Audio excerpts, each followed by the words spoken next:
Amahoro y'Imana yongera bane namwe bakunzi ba televiziyo Heritage. Ubu ni wa mwanya w'ikiganiro cingo n'imiryango, aho no musi tuja kuganira kuri teme ivuga ngo ibibazo urwaruka rugeze mu bigero ruhura navyo. Abajene bageze mu bigero rimwe na rimwe bahura n'ibibazo vyinshi, harimwo no kutamenya insiguro y'urugo canke impamvu urugo rwabayeho, bigatuma akenshi bisanga batariko bayoborwa n'Imana, bitumwe nuko kutamenya umugambi uhoraho afise ku rugo. Ivyo rero bituma abatari bake bisanga batwawe n'amarangamutima yabo, mbere bikazona bakorako mu gihe co kubaka. Muno musi rero n'umusi udasanzwe, tugira deba, si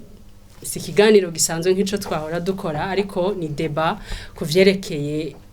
iki kibazo c'aba bajene bahura navyo. Rero muri ino deba y'uno musi turizera ko tuza kuronka inyishu zikwiye zingene umujene wese yo kwitwara, hamwe n'umuti urama mu ntumbero yo kuzubaka urugo rw'agaciro mu maso y'Imana. Rero ndabahaye ikaze bajene, bapapa, bamama, ikaze muri no deba tugomba gukorana n'abatumire bacu.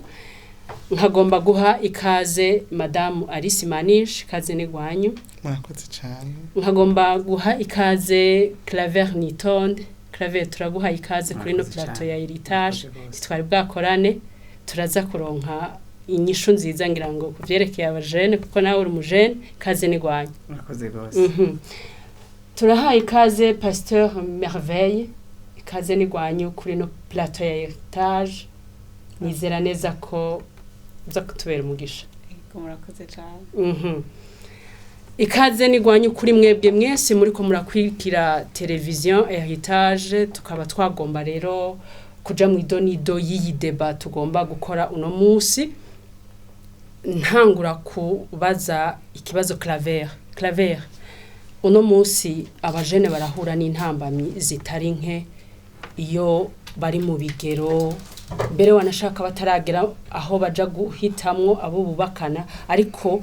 mu bigero vy'ukugomba kuja kwinjira muri relation, ugasanga barahura n'ibibazo bitandukanye bituma bitwara ukuna kuriya. Woduha inyishu kuri izo ntambamye bahura nazo ga Claver? Murakoze kumpa ijambo. Ikibazo gikomeye gose kandi naje kindaba. Mpava nivuga. Yego. Ariko nta kundi reka tubivuge. Ni byinshi sinzi ko ushobora kubivuga byose cyane, twese tuje kubivuga, mugabo nibaza ko Imana ije kudufasha tukavuga ibiri nyamukuru. Yego. Icambere novuga nti iyo umuntu ageze muri ivyo bigero aho n'ibibazo byinshi, icambere noherako no kucita ukutamenya cyangwa kudatahura. Uti kudatahura ikice kutamenya iki? Uvuga utuntu dutatu. Icambere dutahura nuko urugaro umugambi w'Imana. Nuko ari cimviro caje ubwa mbere kizanye n'Imana. Ibi duha kwibuka yuko Imana yamye ibihe byose. Mugabe ibintu byose biriyo, nta na kimwe camye ibihe byose. Nuvuga ko Imana yamye ibihe byose, haragera igihe yavuga iti ngomba rero ndeme ibintu bitandukanye. Muri ivyo bintu bitandukanye yagena yuko habaho na mariage. Ico ni ikintu gikomeye kidutsitaza, kuko umengo ibintu byose bizunguruka kuri twebwe. Niyumviye iti umuryango uzobaho gutya kandi ufise intumbero izi nizi. Tuje turabibona mu itanguriro rimwe na kabiri. Chapitre ya mbere na chapitre ya kabiri. Igice ca mbere n'igice ca kabiri. Ico ni ikintu gikomeye.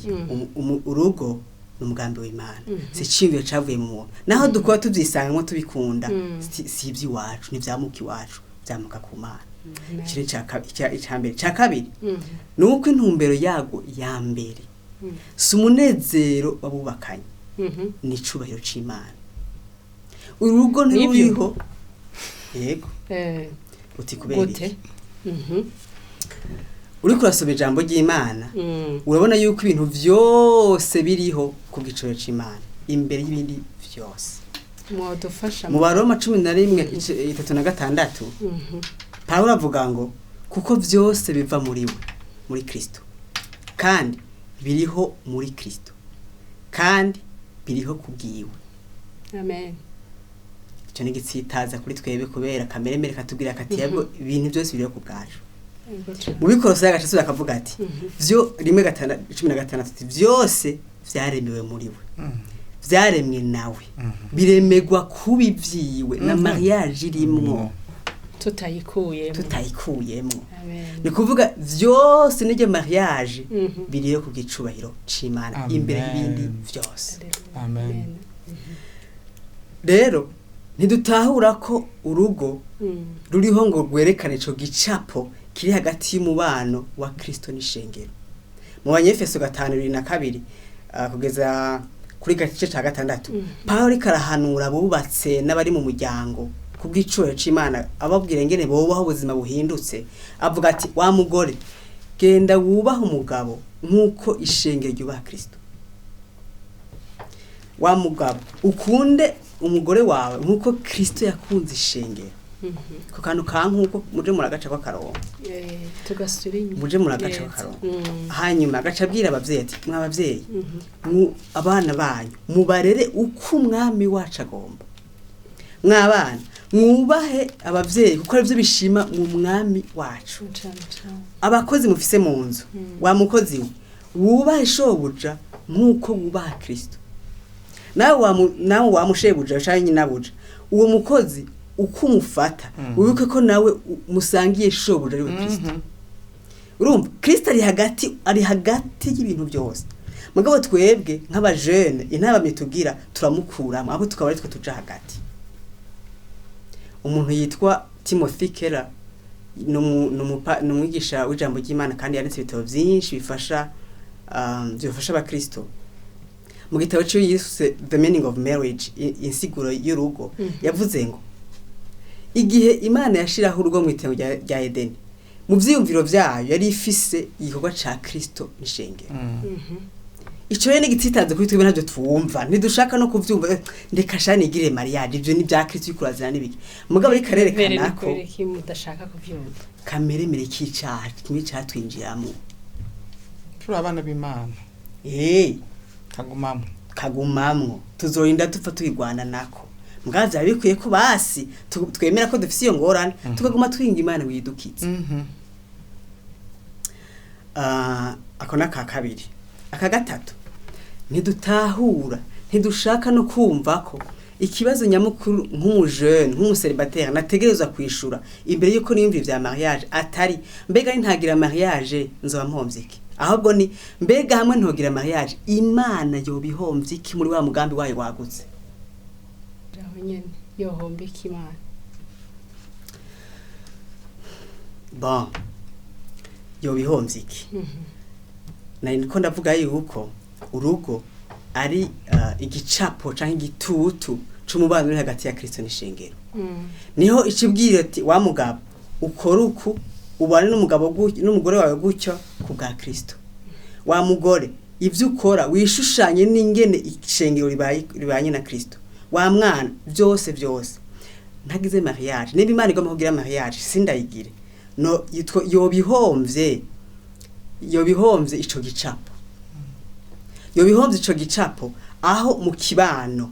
aho muri iyi si ntuyemwo haboneka umugabo akunda nkuko Kristo yakunze ishengero.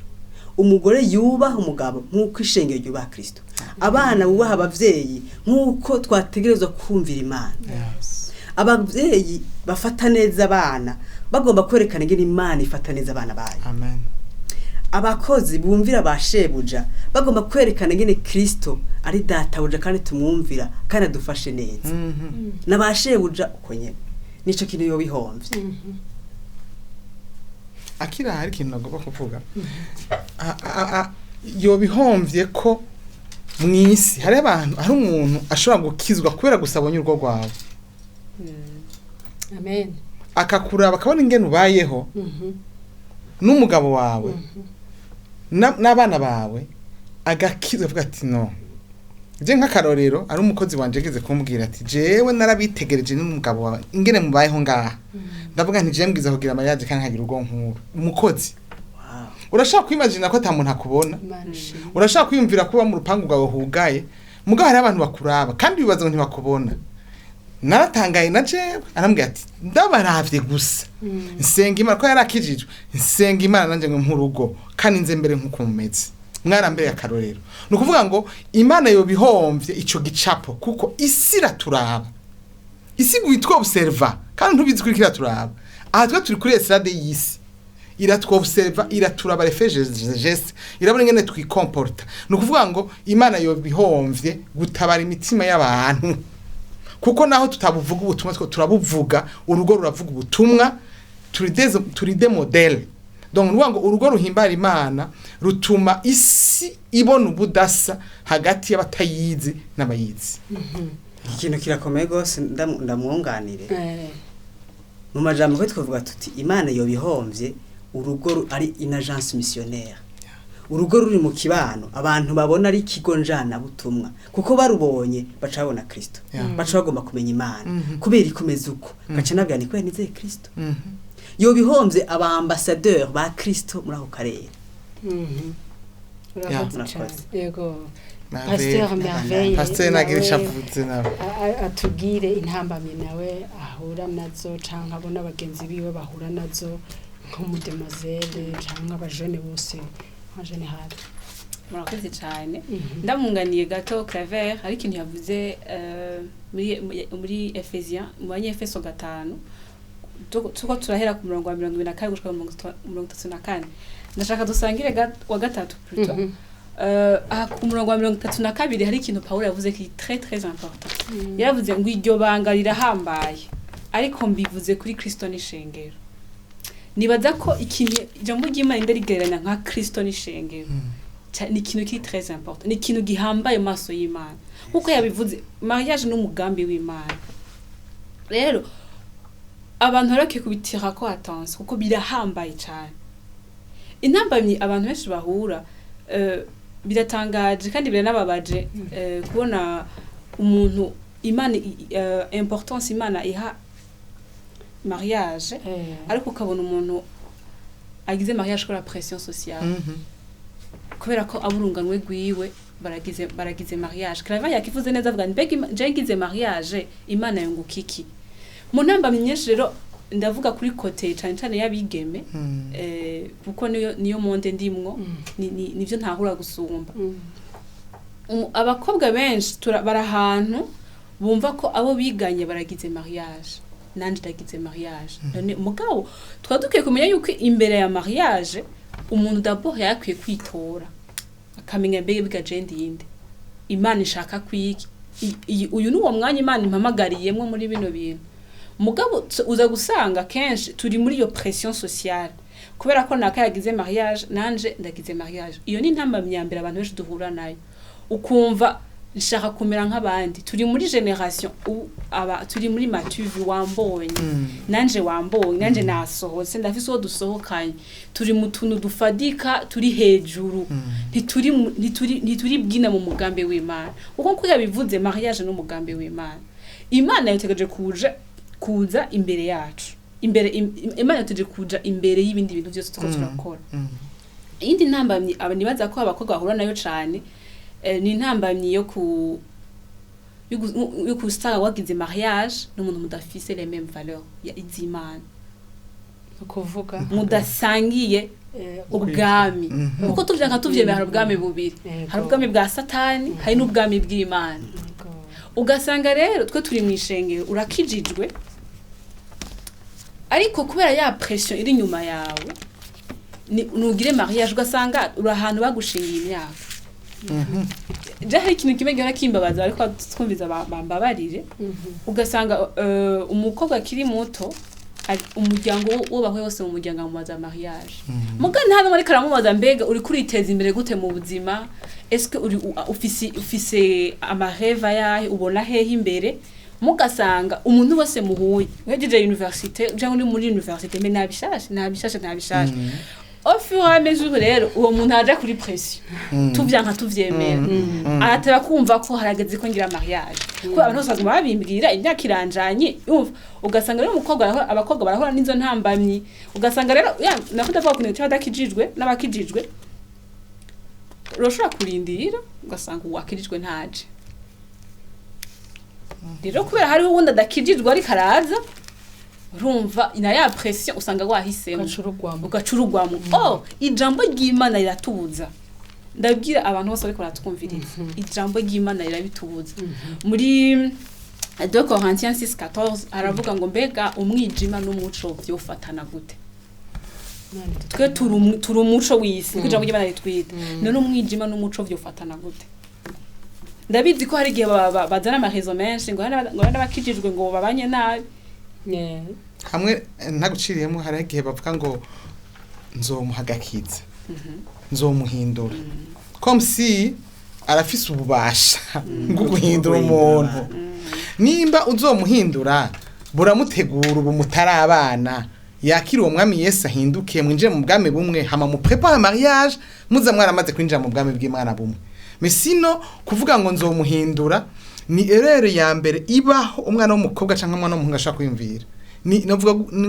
ngo ni icago kiba kimubaye kubera nyene umugani wawe iyo pression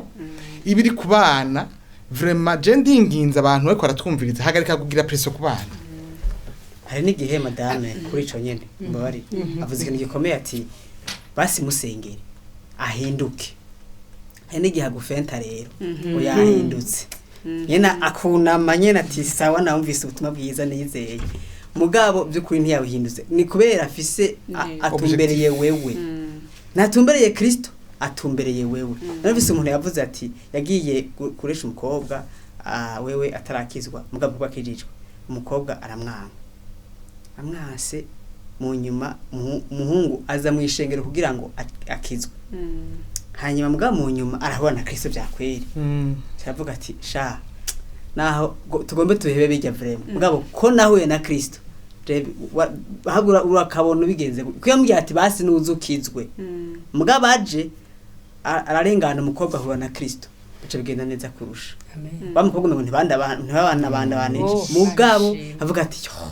ntaco byari bitwaye birakabona ahubwo ugomba unyanke n'akazima niwe na Kristo hari gihe umuntu adahura na Kristo aguma ahura nawe we gusa mugabo mu rugo aza kwereka wari rero ntaje wagira ngo rero navyemere kashasiga ndabunganiye gato ico nyene mama Evangeliste yaravuze hari umuntu avuga ngo nzomuhindura uri mu superman no tuvuga nukuri nkeyo mugira ntashobora kumukonvenka ngo akizwe none wowe uribaza yuko ufise ubushobozi bwo guhura n'umuntu ngo muhindure rega twese turabwiga ubutumwa bwiza ariko nimwe mugira ko riko gwa mu mitima yacu rero nibaza ko uguhendwa urwanye n'umuntu wizeye ko uzomuhindura hari abantu amazi imyaka n'inyaka mubwiye ubutumwa bwiza ntiyahindutse hari namwe mugira yaradodoye umutima we ntarawugurura rero nibaza ko ari ukwihenda ubwiye umuntu ngo nzomutwara mu ishengero kandi ivyo twirahari mu ishengero umukobwa ego sindaguciriyemo kandi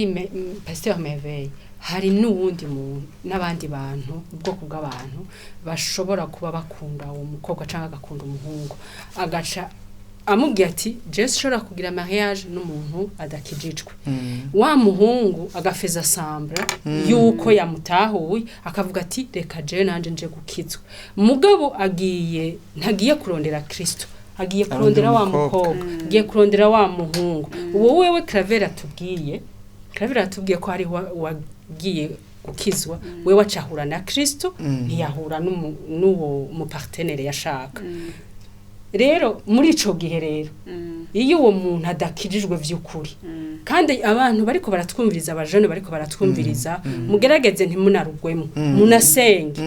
munasenge musengere uwo muntu ubukunda vraiment haraho umukunda ibigumbagumba bikamukunda ivyo bibaho ariko dushira imbere gusenga mbega ni yakwemerera gukizwa agakizwa mukajana gusenga eske Imana iramwemera ko wewe mugira mariage banze mubaze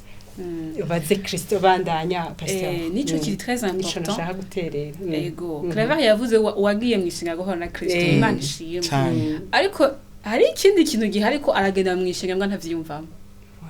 hariho ndazi inkuru y'umuntu yavuze ati bigaje nakurikiye wewe ibintu vy'Imana yawe nakurikiye wewe donc yaramwemereye gukora urukundo jambo gavuga ngo urukundo rurasumba inkomezi urupfu hari igihe rero bw'amasantima menshi ubwo ati ko ndamutakaza ujyo muntu je ibyo ndabihevye kana mukurikiye ngene mwishengero kubera we mugo urumva dans le fond yahuye na Kristo kandi umuntu ugira yahuye na Kristo biraboneka Galate 5:22 hatubwira ngo byankuye mu yera bega yama ivyamwibiye nimba yagiye mwishenge nimba koko yarakijijwe ariko yama ivyamwibiye muri vya byamwe urukundo umunezero ubugwaneza amahoro nikihe kiko kirakwereka yuko by'ukuri uwo muntu yarahuye na Kristo igaguhura na Kristo si ibintu biragaragara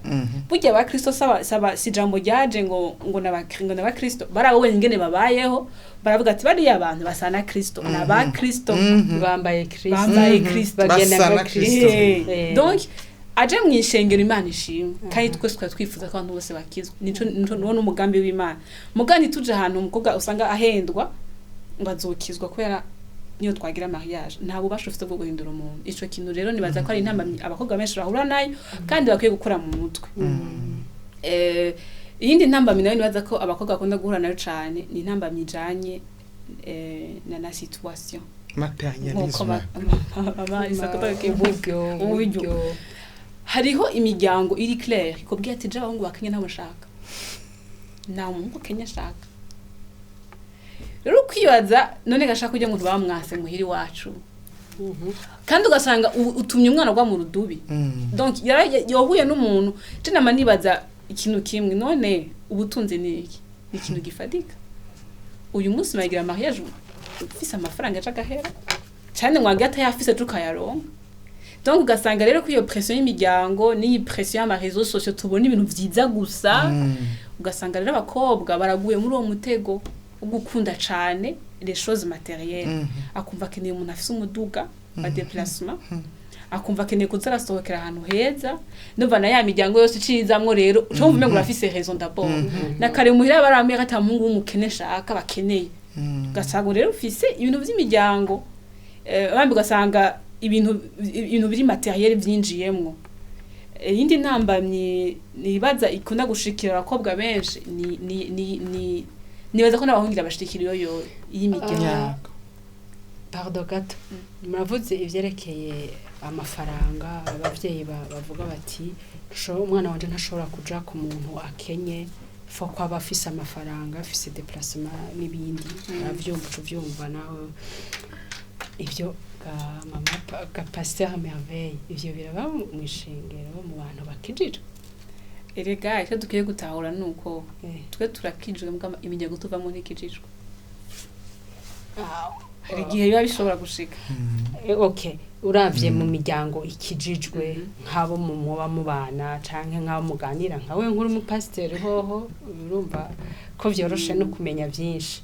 ivyo vyoba bishika mu miryango y'abakozi b'Imana y'abantu bakijijwe bamenye Kristo vy'ukuri jendi birahari cyane birahari muga birahari muri ndabifata muri angle zibiri hariho imiryango ibikeneye ngira gukirira ku bana babo donc yare investishije cyane muri wewe yakwigishije amashuri ntinyumva rero ingene ni azaye kubukirira wewe mu minsi iri imbere ucumuzanira umuntu akenya akumva ça passe pas mu mutwe wiwe ariko hariho n'impuhwe y'umuvyeyi baza mbega none urya mwana agiye ku muntu akenya kuko wewe ugiye kugira mariage il y a presque 20 ans abavyeyi bawe bari hamwe bari kwarondera ubwo butunzi hariho stabilité financière bafise muri no minsi hariho urugezo mvuga bo bariko mugabo aciye imyaka 200 ariko arabikorera ivyo bintu umuvyeyi rero gaca yumva umengo akeneye umuntu ari kuri iyo level yiwe umuhungu ari kuri iyo level ari kuri ubwo rugezo gwiwe wamaze imyaka 200 akora umuhungu nawe aracari muto afise imyaka 28 30 biragoye rero mugabo umuvyeyi akumva ifoko ndonka umwana agumana ubuzima yararimwe ataja munsi ifoko ndonka umuryango ifoko ndakaro nk'umugabo amumaintain kuri no niveau urumva ugasanga rero iyo pression irakuri uyo muhungu ugashabona muzobaho gute muzofungura gute donc bagushira muri insécurité mu mutima ariko bibagira ko Imana ihezagira urugo kandi Imana yazanye ko vinoke zacu ego turiko turakora Imana iraduheza kandi kugira impuhwe nibaza ko ata muntu si papa si mama canke si uwundi yongirira impuhwe kurusha Kristo wala foko bamenya byari byiza ko abavyeyi nabo bamenya ko batokwinjira mu mahorasiyo y'abana bakamenya ko impuhwe za mbere umwana w'umuntu afite umuntu amufitiye impuhwe ni Kristo wenyene ego nashaka kubwira ko kunganira Merveille hari ikintu yavuze ca pression hari ikindi kintu ca pression ngomba ko yongera ko imyaka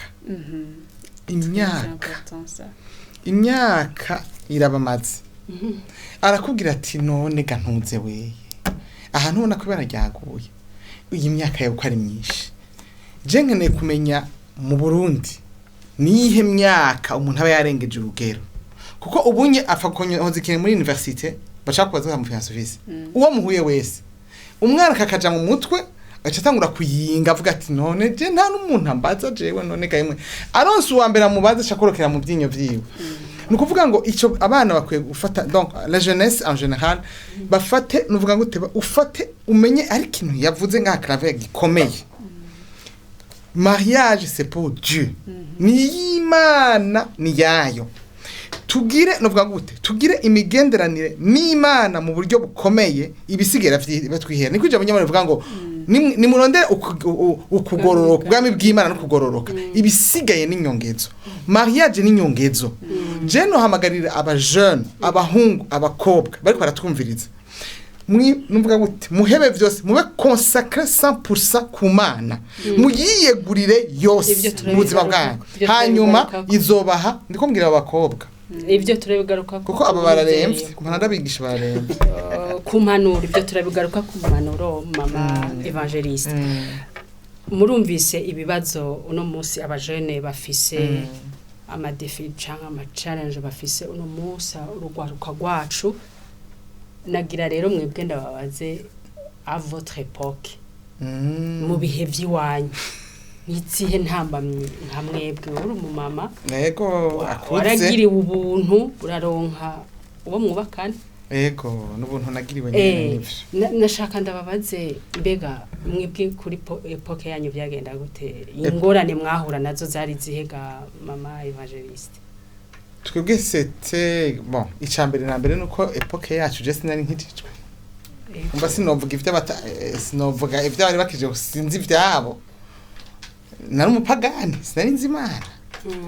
nari umukatolika w'umwana mwiza nta vyaha vyinshi najamo mugabo nta vyaha hatari kandi twebwe ukuntu byari bimeze ico gihe ubunye bavuga ko ngo abagabo ngo nibo bake ku bagore ku bakobwa twebwe abahungu bari benshi kurusha kuko ikibinyereka nuko ico ubunye abakobwa nibo bagenda kudiraga abakobwa usanga nibo bagenda kurondera abakobwa bizi ari bo bari bake ku bahungu birashoboka kuko twe twaheze ishuri je nize meje seconde waheze secondaire bagutonda ko batonda nk'utonze kwishema urumva warabura n'ivyo ufata n'ivyo ureka en fait ingorane wagira baba ari tellement benshi ke ubura n'ubufata mugabo muri two dusengesho dukeyi twanje nabwira Imana ndagusavye ibi bintu ni vyinshi nyereka none ninde je wanteguye ni benshi mbwira ninde hanyuma aho nari indi nkorera bon nari mfise stand muri stage muri secondaire nari muri stage hari haba papa abantu bakuze bakandaba ingene abahungu baba batonze baza ndabashibura kuko kenshi batuma mu planto umuntu arambwira nti usuye kugaruka ngaho umbwira ko ari umuntu ari karandondera ndakwereka arambwira uwo mutama mu papa kuza arampamagara arambwira ati nagomba ndakubwira ikintu kimwe mufaso atuzogende kuraba kuri home yitwa kwa kapa ati hari abakobwa bafite imyaka 50 babenza abagabo basa nk'ukusa ubu nta nubahagakeye nawe rero ni wabandanye uzura barungika kubona uko urabarungika hazoshika igihe wifuza umugabo numva umenga rekambwira ibintu bitumvikana mbwa ntangura kugira ubwoba mbaza umuntu turi kumwe umumama ndabaza n'ivyo bafite birabaho ahazoshika igihe ntagire amasaha kumahayamba ati ntavyo nzi ko naje nagize mariage ndi muto mugabo ngira birabaho ati mugabo aho hantu bavuga kwa kapa agenda hazi hari abakobwa bakuze rero nta ngorane twagira jewe mu ku giti canje vraiment ntazo nagize nashise uwo mugabo twaciye twarahuye ndamukunda mu buryo bw'igitangaza nkunda kuvuga ndabone ndamubwira nti jewe Imana itarandema kugiye bigiye Yeremiya yari inzi kandi yari zishura nteguriye kugira ngo intego nk'umugabo nka wewe yari inzi yari zishura nteguriye kugira ngo izi nk'umugabo azoshigikira ico nzoba ndico kuko uyu munsi dukorana nawe ibikorwa vy'Imana aranshigikira aramfasha arambusta nuvuga ngo yumva ni nka complement nuvuga ngo kare wavuze ngo ikirato canje iri nimero yawe puma ni nimero yanje kuko ndamurabonamwo integuro y'Imana kuva kuko ni ibintu bien sûr narabisengeye cyane ndamaze gushinga nta kuri plateau mugabo n'umuntu Imana yaranteguriye ntitwaruha nabo twiganye bose bagize mariage yantwa uwo mwaka nyene je nayigizemo baci bagira mariage bose nuvuga nta ngorane nta kibazo mugabo abakobwa nabonye bagize ikibazo n'abakobwa bagize ikintu ca materialisme nico vuma nifuza ko atamuntu yokora abakobwa bose bavuga ngo bakeneye abagabo bafise amamodokari bafise amahera bagize ivyago nubu ntibubatse mariage zaba zarasambutse kuko urumva ubwiye ufise abandi bose bigire mariage innocent karongwa n'umugabo barubatse n'ubu bafise abana n'abuzukuru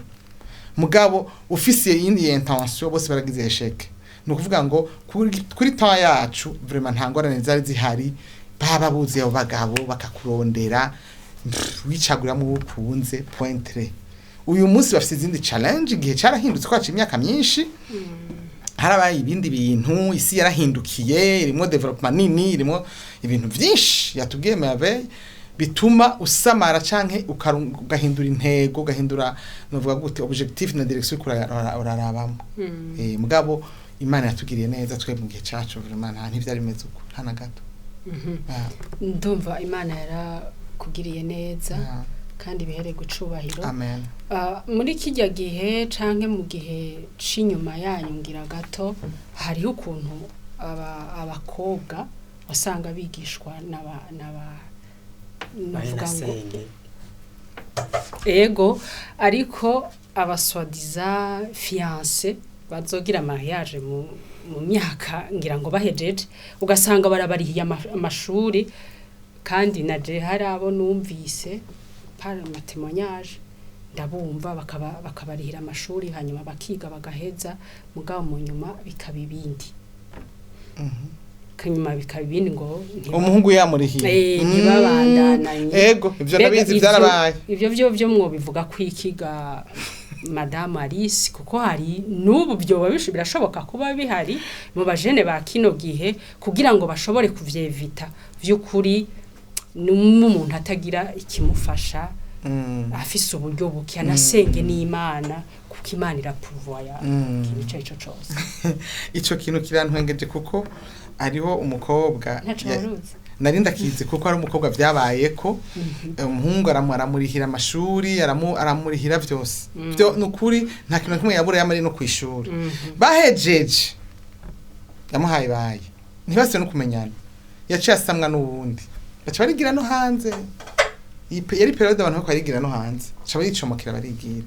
umuhungu asigaye aradeprime nyene arayinga aragira ibibazo nukuvuga ngo urumva deja wamutwaye akiri muto umwitiriye akiri muto uwo mukobwa kwemeye kubera ko ari muri besoin